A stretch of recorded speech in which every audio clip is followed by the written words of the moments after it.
Let's go back to your training actually during your time as a ballet dancer. I mean, something I've always been really fascinated about is the training regime. I mean, how tough was it for you throughout the years for your training? How difficult was it to You get to know, such elite level? I never thought about it at the time because I just thought that it's work ethic. Like everybody in that room is beyond talented, right? Like you don't get in unless you are. So now what sets you apart is one, how you take, how you perceive criticism, the honesty you have with your own body, and then two, and third one, work ethic.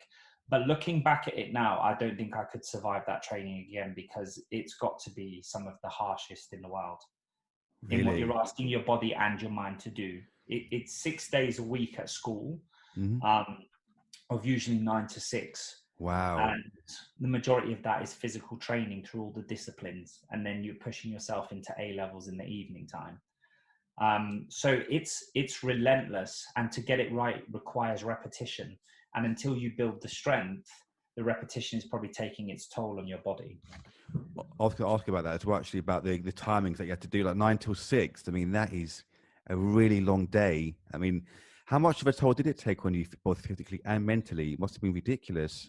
Yeah, you know, I never once really thought about it. There's a point in your career where you get really tired because sometimes the day's 10 to 10 when you're performing because of the show being at 7:30 in the night. And although there's gaps in that day, you're basically on call mentally for that 12 hours.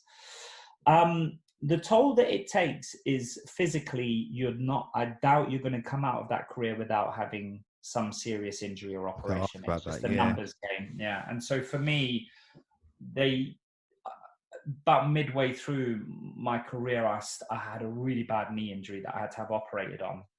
And at first they thought they were going to have to, first they thought it was going to end my career.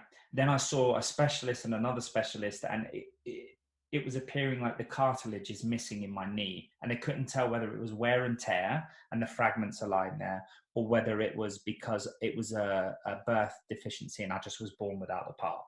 But needless to say, what was happening is bone is rubbing on bone, the thigh bone onto the shin bone, and it was fracturing. And so it just kept swelling up. Every time I stood on it, just kept swelling up. But I saw fantastic specialists. And when the doctor went in, he thought the damage wasn't as bad as the MRI was showing and the x-rays were showing.